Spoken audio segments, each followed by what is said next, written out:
Welcome friends. আমরা আজ general science 5000 plus MCQ সিরিজের 14তম দিন। এই 14তম দিনে আমরা পরমাণুর গঠন বা অ্যাটমিক স্ট্রাকচার সম্বন্ধে সামান্য ধারণা বা বেসিক ধারণা সহ আমরা আজ 20টি এমসিকিউ করে নেব। ওকে, তো ভিডিওটি প্রথম থেকে শেষ পর্যন্ত দেখার জন্য সবাইকে অনুরোধ করছি। আশা করি আজকের ক্লাস থেকে আপনারা কিছু জিনিস শিখতে পারবেন। চলুন আমরা সরাসরি চলে যাই আমাদের মূল ক্লাসে। প্রথমে আমরা পরমাণুর যে গঠন আছে সেই পরমাণুর গঠন সম্পর্কে জেনে নেব। তো পরমাণুর গঠনে আমরা যে ছবিটা দেখতে পাচ্ছি, এই ছবিটা একটু খেয়াল করলে আমরা দেখতে পাবো যে এই যে মাঝখানে যে অঞ্চলটা আছে, এই অঞ্চলটা বেশ কিছু রেড এবং ইয়েলো কালারের কিছু গোল গোল বল এখানে একসঙ্গে অনেকগুলো রয়েছে। তো এই যে যে জায়গাটায় অনেকগুলো একসঙ্গে রয়েছে, এই যে যে জায়গাটায় আমাদের একসঙ্গে অনেকগুলো রয়েছে, এই জায়গাটাকে বলা হয় নিউক্লিয়াস। নিউক্লিয়াস, ওকে। এবং এই নিউক্লিয়াসে কি থাকে? এই নিউক্লিয়াসে থাকে হচ্ছে প্রোটন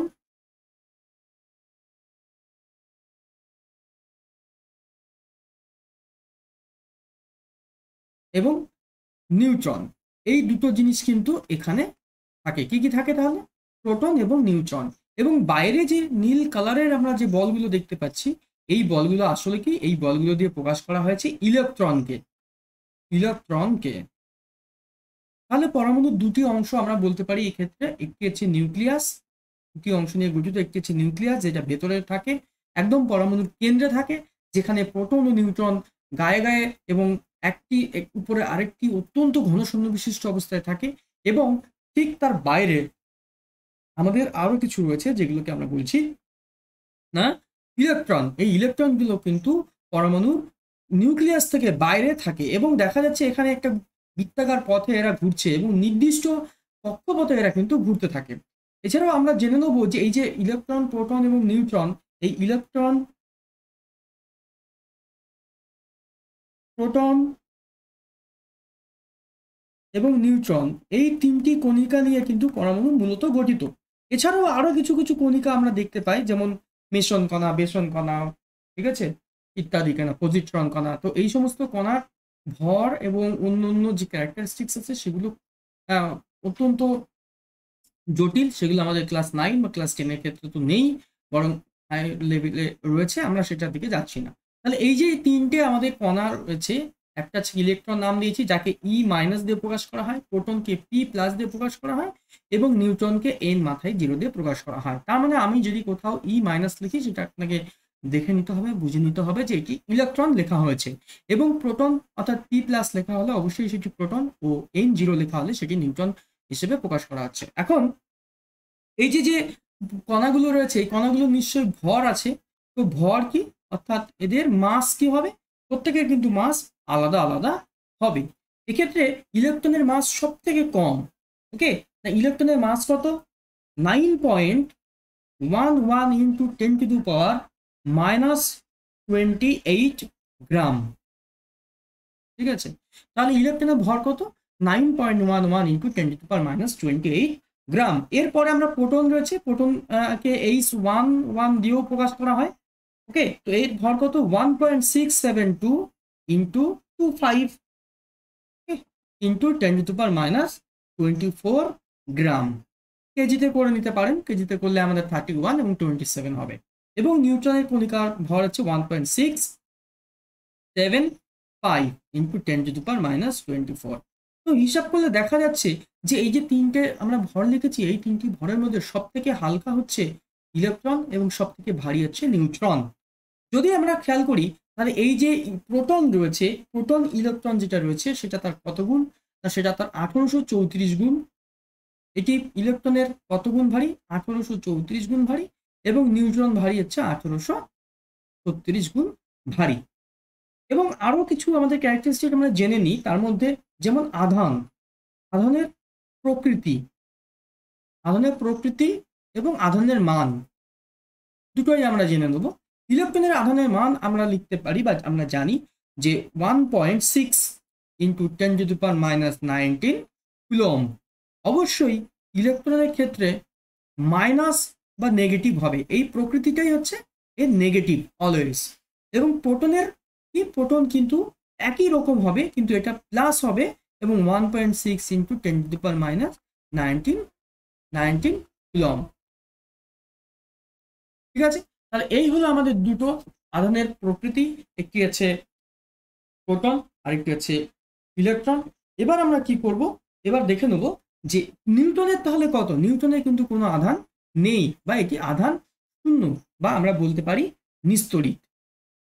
ঠিক আছে, এখন এদের ব্যাসার্ধ অর্থাৎ কে কতটা বড়, ব্যাসার্ধ, এর ব্যাসার্ধ ইলেকট্রনের ব্যাসার্ধ কত না 2.8 ইন্টু 10⁻13 এবং প্রোটনের ব্যাসার্ধ কত আছে 1.2 ইন্টু 10⁻13 এবং নিউট্রনের ব্যাসার্ধ আছে 1.2 ইন্টু 10⁻13। অর্থাৎ ব্যাসার্ধের দিক দিয়ে, অর্থাৎ সাইজের দিক দিয়ে, আকারের দিক দিয়ে প্রোটন ও নিউট্রন কিন্তু সমান, বাট ইলেকট্রনের ক্ষেত্রে কিন্তু সাইজের দিক দিয়ে অনেকটা বড়, প্রায় দ্বিগুণ। ঠিক আছে, আরেকটা জিনিস আমাদের জানা প্রয়োজন আছে, কে কোনটি আবিষ্কার করেছে। যেমন আমরা বলতে পারি যে প্রোটন আবিষ্কার করেন বা ইলেকট্রন আবিষ্কার করেন এবং নিউট্রন আবিষ্কার করেন কে, ইলেকট্রন আবিষ্কার করেন আমাদের বিজ্ঞানী থমসন।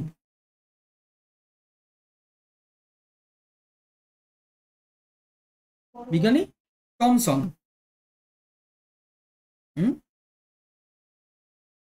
এবং প্রোটন আবিষ্কার করেন কে, প্রোটন আবিষ্কার করেন বিজ্ঞানী গোল্ডস্টাইন।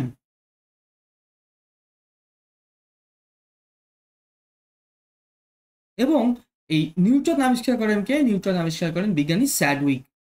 তাহলে আমাদের বিভিন্ন পরীক্ষায় কিন্তু এইগুলো আমরা দেখেছি প্রশ্ন আসে যে কোন কণাটি কে আবিষ্কার করেন।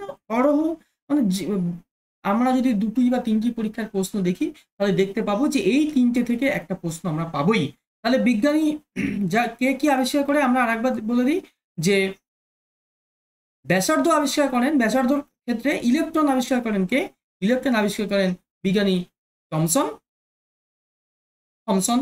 ওকে, বিজ্ঞানী গোল্ডস্টাইন হচ্ছে আমাদের প্রোটন এবং বিজ্ঞানী স্যাডউইক হচ্ছে আমাদের কি না আমাদের নিউটন আবিষ্কার করেন। তাহলে এই যে আবিষ্কর্তা বা আবিষ্কারক, এইগুলো আমাদের একটু জেনে রাখতে হবে। এরপরে আমরা যেটা জানবো সেটা হলো আমরা এবার প্রশ্নে চলে যাবো সরাসরি, এবং প্রশ্ন করতে করতে আমাদের যদি কোনো কিছু ব্যাখ্যা দেওয়ার প্রয়োজন হয় আমরা অবশ্যই সেখানে সেই ব্যাখ্যাটা দিয়ে দেবো। চলুন, আজকের প্রথম কোশ্চেন 241 নম্বর প্রশ্ন, যে পরমাণুর গঠন এ অবস্থিত নিস্তড়িত কণার নাম কি। তাহলে আমরা কিন্তু আজকে এই মাত্র একটু আগেই যে কণাগুলো সম্পর্কে আমরা জানলাম সেই কণাগুলোর মধ্যে কোনটি নিস্তড়িত সেটা কিন্তু আমরা বলে দিতে পারবো। দেখুন এখানে আমাদের রয়েছে যে কোনটি নিস্তড়িত। ঠিক আছে, নিস্তড়িতকে যার মান 0 সেই হচ্ছে নিস্তড়িত। অর্থাৎ আমাদের অ্যান্সার সেই অনুসারে কি হবে, অ্যান্সার কিন্তু হবে আমাদের নিউট্রন কণিকা, অর্থাৎ অপশন সি। ওকে, চলুন পরবর্তী প্রশ্নে আমরা চলে যাই। কোশ্চেন নাম্বার 242, পরমাণুতে সবচেয়ে হালকা কণিকা কোনটা বা হালকা কণা কোনটা। আমরা কিন্তু এইটারও অ্যান্সার আমাদের প্রত্যেকেরই পারা উচিত, কারণ আমরা আজকেই বলে দিয়েছি যে ইলেকট্রন কতটা ভারী, প্রোটন কতটা ভারী, নিউট্রন কতটা ভারী, আর কোনটি নয়। এটা তো হবেই না, কারণ এই তিনজনের মধ্যে কোনটি হালকা সেটা চাওয়া হয়েছে, মানে কেউ না কেউ জন্য হালকা হবেই। তো সেই অনুসারে ইলেকট্রন আমাদের সব থেকে হালকা আমরা বলেছিলাম বা দেখেছিলাম।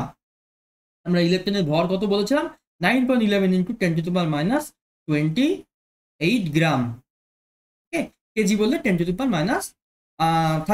প্রোটন বলেছিলাম আমরা 1.6725 ইন্টু 10⁻24 এবং নিউট্রন ছিল 1.6575 ইন্টু 10⁻24। তাহলে এই ছিল আমাদের ভর প্রত্যেকটা। চলুন কোশ্চেন নম্বর 243, কোন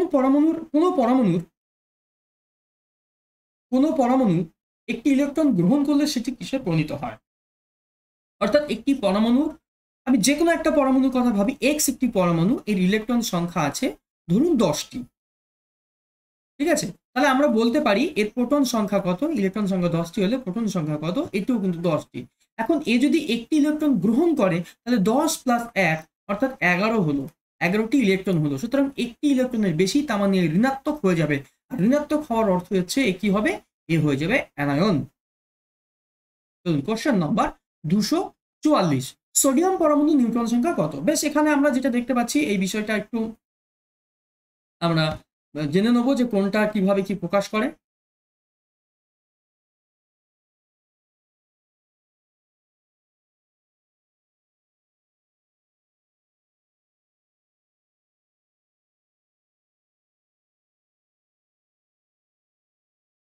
ওকে, তাহলে এই যে সোডিয়াম 1123 যে আমাদের আছে, এখন প্রশ্ন হচ্ছে আমি যদি না জানতে পারি কোনটা দিয়ে কি প্রকাশ করা হয় তাহলে এই প্রশ্নটার উত্তর কিন্তু আমরা পারবো না।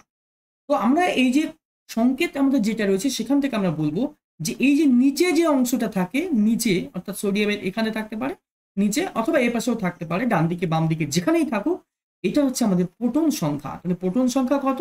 প্রোটন সংখ্যা হচ্ছে আমাদের 11। আর একটি পরমাণুতে যতগুলো প্রোটন থাকে ঠিক ততগুলোই ইলেকট্রন থাকে। তার মানে এক্ষেত্রে আমার ইলেকট্রন সংখ্যা কত? ইলেকট্রন সংখ্যাও কিন্তু 11। এবং ভর সংখ্যা অর্থাৎ এ, ঠিক আছে, অ্যাটমিক মাস, ভর সংখ্যা, এটা কোনটা দিয়ে প্রকাশ করে? এটা কিন্তু এই যে উপরে যেটা থাকে সেটা হচ্ছে আমাদের ভর সংখ্যা হয়ে থাকে। এবার আমাদের ভর সংখ্যা মানে হলো, ঠিক আছে, তাহলে প্রোটন পেলাম, ইলেকট্রন পেলাম, ভর সংখ্যা পেলাম, কিন্তু আমাদের প্রশ্ন যেটা চেয়েছে তার সেটা কিন্তু এখন উত্তর পাইনি। সেই নিউট্রন সংখ্যা n, নিউট্রন সংখ্যা আমাদের n 0 সমান কি হবে? এই যে প্রোটন ভর সংখ্যা আছে 23 বিয়োগ আমাদের 11 অর্থাৎ 12 হবে। তার মানে সরাসরি আমরা এই 23 থেকে 11 বিয়োগ করলে কিন্তু অ্যান্সার পেয়ে যাব। সুতরাং অ্যান্সার আমাদের এক্ষেত্রে কি হবে? অ্যান্সার হবে 12। পদার্থের রাসায়নিক ধর্মের জন্য দায়ী কে? অত্যন্ত খুব ভালো একটি প্রশ্ন। যে আমাদের যে সমস্ত পরমাণু দেখতে পাই, ধরুন অক্সিজেন দেখতে পাই 6, কার্বন অক্সিজেন হচ্ছে আমাদের 8, কার্বন 6, ওকে, নাইট্রোজেন 7 বা সোডিয়াম 11, এই যে প্রত্যেকটা পরমাণু আছে, প্রত্যেকটা পরমাণুর নিচেরটাকে আমরা কি প্রকাশ করি? অবশ্যই প্রোটন সংখ্যা প্রকাশ করি। এই প্রোটন সংখ্যা চেঞ্জ হয়ে গেলেই পরমাণু টি চেঞ্জ হয়ে যায়। অর্থাৎ দেখুন ছিল আমাদের অক্সিজেন 8, এখানে 6 হয়ে গেল, 6 হয়ে গেল, সঙ্গে সঙ্গে অক্সিজেন থেকে হয়ে গেল কার্বন। আবার যখন 7 হয়ে গেল তখন কিন্তু হয়ে গেল নাইট্রোজেন। 7 থেকে যদি আমি 11 করে নিই তখন কিন্তু হয়ে গেল সোডিয়াম। অর্থাৎ প্রোটন সংখ্যা চেঞ্জ হলে সম্পূর্ণ পরমাণুটি চেঞ্জ হয়ে যাচ্ছে। সুতরাং রাসায়নিক ধর্ম অলরেডি আমরা এইভাবেই চেঞ্জ হয়ে যাবে, কারণ আমরা জানি সোডিয়ামের যা রাসায়নিক ধর্ম অক্সিজেনের সেই রাসায়নিক ধর্ম নয়, অন্য, বা আমরা যদি অন্য কোনো পরমাণুর ক্ষেত্রে ভাবি তো সেক্ষেত্রেও রাসায়নিক ধর্ম কিন্তু প্রত্যেকটার ক্ষেত্রে আলাদা হয়। সুতরাং এক্ষেত্রে আমাদের প্রোটন কিন্তু সঠিক উত্তর। কোশ্চেন নম্বর 246, নিউক্লিয়াসের স্থায়িত্ব রক্ষাকারী বল হলো ফোর্স, এটা FORC, ফোর্স। অর্থাৎ আমরা কি নিউক্লিয়াসে কি দেখেছি? নিউক্লিয়াসে দেখেছি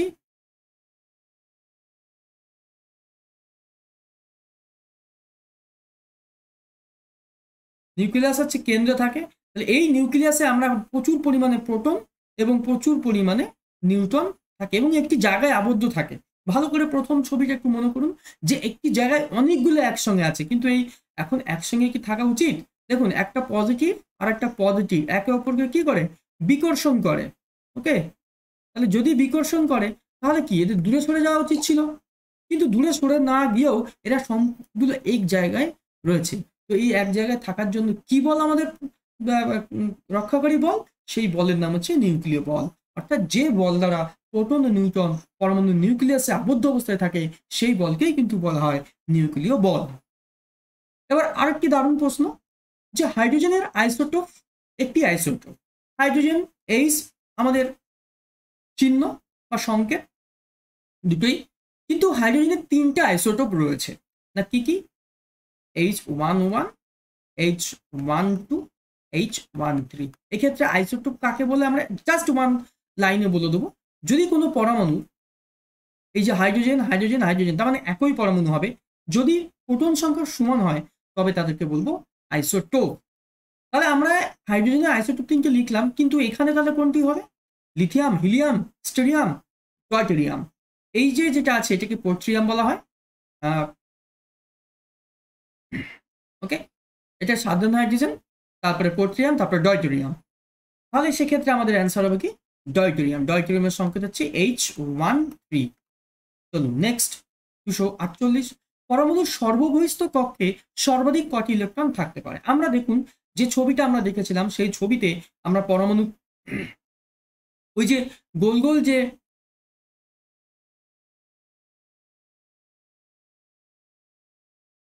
আমরা এরকম কক্ষপথ দেখেছিলাম অনেকগুলো, এবং আরো অনেক কক্ষপথ থাকতে পারে। মোট কক্ষপথের সংখ্যা হচ্ছে 8টি। ওকে, মোট কক্ষপথ তাহলে কতগুলো? মোট কক্ষপথ কিন্তু 8টি। তো যতগুলোই হোক না কেন, কিন্তু এই যে সবচেয়ে বাইরে যে কক্ষপথটা আমরা দেখতে পাচ্ছি, এই যে সবচেয়ে বাইরে যে কক্ষপথটা দেখতে পাচ্ছি, এই কক্ষপথে সর্বাধিক কতগুলো ইলেকট্রন থাকতে পারে, এটা হচ্ছে প্রশ্ন। সবচেয়ে বাইরে সর্বাধিক কত ইলেকট্রন থাকতে পারবে? না 8টি ইলেকট্রন থাকতে পারবে। সবচেয়ে বেশি 8টি ইলেকট্রন থাকতে পারবে। ওকে, এর বেশি কিন্তু পারবে না। ব্যতিক্রম আছে আমাদের, ব্যতিক্রম যেমন হিলিয়ামের সবচেয়ে বাইরে 2টি ইলেকট্রন রয়েছে। ওকে, চলুন নেক্সট কোশ্চেন নাম্বার 249। ক্যালসিয়াম এর ইলেকট্রন বিন্যাস, আমাদের ক্যালসিয়ামের ইলেকট্রন বিন্যাস দিয়ে দিয়েছে 2 8 8 2। এখন সি এ ডাবল প্লাস এখানে বলা আছে। এখন প্রশ্ন হচ্ছে ডাবল প্লাসটা কি করে হলো? ক্যালসিয়াম থেকে কি করলে ক্যালসিয়াম থেকে আমাদের হয়েছে কি সি এ ডাবল প্লাস? তাহলে কি করলে আমরা এই ডাবল প্লাসটা হবে সেটা জানতে পারলেই কিন্তু আমাদের ইলেকট্রন বিন্যাসটা জানা যাবে। এখন যদি আমি ইলেকট্রন বর্জন করি, এইগুলো কি, এগুলো সব তো ইলেকট্রন, যদি আমি 2টি ইলেকট্রন বর্জন করে দিই তাহলে কি প্রোটন বর্জন করছি? না, প্রোটন কিন্তু বর্জন করছি না। অর্থাৎ প্রোটন আগেও যা ছিল এখনো তাই থাকবে, অর্থাৎ প্রোটন সংখ্যা তখন বেশি হয়ে যাবে। সুতরাং ইলেকট্রন বর্জন করলে আমাদের কি হবে? প্লাস হয়ে যাবে। আর ইলেকট্রন যদি গ্রহণ করে তাহলে কি হবে? মাইনাস হয়ে যাবে। এখন এখানে কটা প্লাস আছে? 2টো প্লাস আছে, তার মানে 2টো বর্জন করবে। তাহলে কি পড়ে থাকবে? 2 8 8। সুতরাং আমাদের এ ক্ষেত্রে সঠিক অ্যান্সার হবে। কোথাও কোনো রকম বুঝতে অসুবিধা হলে সঙ্গে সঙ্গে আমাকে জানাবেন, অবশ্যই আমি চেষ্টা করব সেই জায়গায় আপনাদের ক্লিয়ার করে দেওয়ার। ওকে, চলুন। সমস্থানিকের মধ্যে পার্থক্য দেখা যায়। সমস্থানিক অর্থাৎ আইসোটোপ, ঠিক আছে, এদের মধ্যে কি পার্থক্য দেখা যায়? তো আমরা যে কোনো একটা আইসোটোপ আমরা আবার নিয়ে নিই। ধরুন অক্সিজেন 8 16, অক্সিজেন 8 17, অক্সিজেন 8 15। এই হচ্ছে আমাদের 3টা আইসোটোপ, অক্সিজেনের আইসোটোপ। এই আইসোটোপগুলির মধ্যে কি কি সমান আছে আমরা দেখে নিই। প্রোটন হচ্ছে কটি? 8টি 8টি 8টি। 3 জনেরই প্রোটন 8 8 8। ভর সংখ্যা এখানে আলাদা আছে, কিন্তু দেখুন ভর সংখ্যা আমাদের অপশানেই নেই। কিন্তু নিউটন সংখ্যা যদি আমরা দেখি তাহলে কি হয়? এই দুটো বিয়োগ করি সরাসরি, 7 8 9। তাহলে কি পার্থক্য দেখা যাচ্ছে? নিউটন সংখ্যার পার্থক্য দেখা যাচ্ছে। সুতরাং এক্ষেত্রে আমাদের সঠিক অ্যান্সার হলো নিউটন সংখ্যা। নিউটন সংখ্যার পার্থক্য দেখা যায়। Question number 251। কোন মৌলের মৌলিকত্ব পরমাণুর কোন কণার উপর নির্ভরশীল? একটি পরমাণু, ধরুন একটি হাইড্রোজেন পরমাণু আছে, একটি হিলিয়াম পরমাণু আছে, একটি ব্রোন পরমাণু আছে, বেরিলিয়াম পরমাণু আছে, একটি ব্রোন আছে, একটি কার্বন আছে, একটি নাইট্রোজেন আছে। প্রত্যেকে আলাদা হয়ে যাচ্ছে, প্রত্যেকে অন্য হয়ে যাচ্ছে। তাহলে এই হাইড্রোজেন আর এই হিলিয়াম আলাদা, এই দুজনই সম্পূর্ণ আলাদা। হিলিয়াম ব্রোন আলাদা, ব্রোন কার্বন আলাদা, কার্বন নাইট্রোজেন, প্রত্যেকে আলাদা। এই আলাদা হওয়ার কারণ কি? এই আলাদা হওয়ার কারণ কিন্তু প্রোটন। কারণ প্রত্যেকের প্রোটন সংখ্যা কিন্তু চেঞ্জ হয়েছে। প্রত্যেকের প্রোটন সংখ্যা চেঞ্জ হওয়ার জন্যই কিন্তু এই আলাদা হয়েছে। সুতরাং এক্ষেত্রেও অ্যান্সার কিন্তু আমাদের প্রোটন। কোন পরমাণুর ইলেকট্রন আসক্তি নিচের কোন বিষয়, কোন পরমাণুর ইলেকট্রন আসক্তি নিচের কোন বিষয়গুলির উপর নির্ভর করে? অর্থাৎ ইলেকট্রনকে কি করে টানতে চাইবে বা আকর্ষণ করতে চাইবে সেটা কিসের উপর নির্ভর করছে? অবশ্যই পরমাণুর গঠনের উপরে নির্ভর করছে। পরমাণু যদি ছোট হয় তাহলে ইলেকট্রন আসক্তিটা অনেক কম হবে। পরমাণু যদি বড় হয় ইলেকট্রন আসক্তি কিন্তু অনেক বেশি হবে, কারণ পরমাণুর কেন্দ্রে বেশি পরিমাণে কি থাকবে? প্রোটন সংখ্যা থাকবে। নিউক্লিয়াসের আধান, নিউক্লিয় আধান, তো প্রোটন সংখ্যা যদি বাড়ে তাহলে নিউক্লিয়াসের আধানের মান বাড়বে, অর্থাৎ পজিটিভ বাড়তে থাকবে। তখন অন্য একটা ইলেকট্রনকে সে কিন্তু কি করতে চাইবে? আকর্ষণ করে দিতে চাইবে। ইলেকট্রনের গঠন, অবশ্যই ইলেকট্রনের গঠনের উপর নির্ভর করবে। একটি পরমাণু আছে, ধরুন হিলিয়াম একটি পরমাণু আছে, এর শেষ কক্ষপথে 2টি ইলেকট্রন আছে, এ কিন্তু একটি ইলেকট্রনকেও গ্রহণ করবে না বা আকর্ষণ করবে না। কিন্তু একটি হাইড্রোজেন আছে, এর পেছনে এর বাইরে একটি ইলেকট্রন আছে, তাহলে এই একটি ইলেকট্রন থাকার জন্য কিন্তু এই ইলেকট্রনকে আকর্ষণ করবে। ঠিক আছে, তার মানে সবগুলি ক্ষেত্রে অ্যান্সার পাওয়া যাবে। অ্যান্সার হচ্ছে আমাদের সবগুলি। চলুন কোশ্চেন নাম্বার 253। অলরেডি এই কোশ্চেনের অ্যান্সার কিন্তু আমরা বলতে পারি যে অ্যান্সার বলে দিয়েছি। নাকি কোন মৌলের বা কোনো মৌলের পারমাণবিক সংখ্যা জেড, একটা মৌল আমরা নিচ্ছি, ধরি এম একটি মৌল, এর পারমাণবিক সংখ্যা জেড। পারমাণবিক সংখ্যা কোথায় বসাতে হয়? পারমাণবিক সংখ্যা আমাদের এই নিচে বসাবো, এর পাশেও বসাতে পারি বা এদিকেও বসাতে পারি। নিউটন সংখ্যা এন, ভর সংখ্যা এ, তাহলে ভর সংখ্যা কোথায় বসে? ভর সংখ্যা কিন্তু উপরে বসে। সুতরাং আমরা বলতে পারি এ মাইনাস জেড এটার সমান এন, বা এন সমান এ মাইনাস জেড, এন সমান এ মাইনাস জেড। অপশন এ আমাদের সঠিক অ্যান্সার। 254 নম্বর প্রশ্ন রয়েছে, সকল পরমাণুর মধ্যে উপস্থিত কোন কণাটি চিহ্নিত করা হয়? দেখুন, প্রত্যেকটা পরমাণুর মধ্যেই প্রোটন, ইলেকট্রন, নিউট্রন আছে। একমাত্র একটি পরমাণু আছে যার ইলেকট্রন সংখ্যা নেই, সরি নিউট্রন সংখ্যা নেই, সেটা হচ্ছে H11।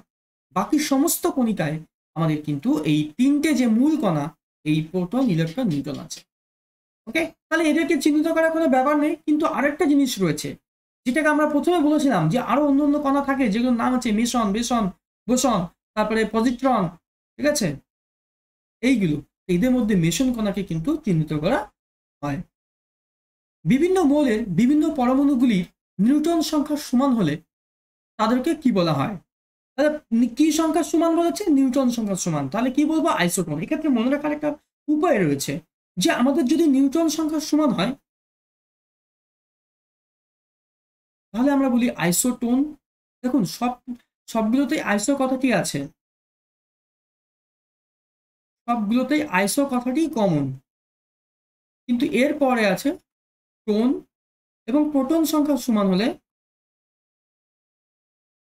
টোপ, এবং ভর সংখ্যা সমান হলে আইসোবার। ঠিক আছে, তাহলে এই তিনটে। তাহলে আমরা দেখবো এখানে যেহেতু প্রোটন আছে, নিউট্রন আছে, তাহলে আইসোটোন, প্রোটন আছে আইসোটোপ, ভর সংখ্যা যদি সমান হয় আইসোবার। এখানে কি সমান করার কথা বলা আছে? নিউট্রন সংখ্যা সমান করার কথা বলা আছে। নিউট্রন যদি সমান করে তখন আমরা কি বলবো? আইসোটোন। সুতরাং অ্যান্সার আমাদের হবে সি, আইসোটোন। 256, প্রোটনের ভর ইলেকট্রনের ভরের চেয়ে কত গুণ? অর্থাৎ আমরা প্রথমেই কিন্তু দেখেছিলাম যে কার ভর কত। তো প্রোটনের ভর কত গুণ? প্রোটন হচ্ছে আমাদের 1836 গুণ ভারী। নিউক্লিয়াসকে ঘিরে ইলেকট্রনগুলি কটি কক্ষপথে ঘোরে? আমরা এই প্রশ্নটাও কিন্তু আমরা যদি ক্লাসটা প্রথম থেকে শেষ পর্যন্ত দেখি, তাহলে প্রথমে কিন্তু আমরা বা মাঝখানে আমরা একটা জায়গায় বলেছিলাম যে কতগুলো কক্ষপথ আছে। ওকে, এক্ষেত্রে কতগুলো কক্ষপথ আছে? 8টি কক্ষপথ। কক্ষপথগুলোর নাম আছে, একটি নাম হচ্ছে কে, এল, এম, এন, ও, পি, কিউ, এরকম ভাবে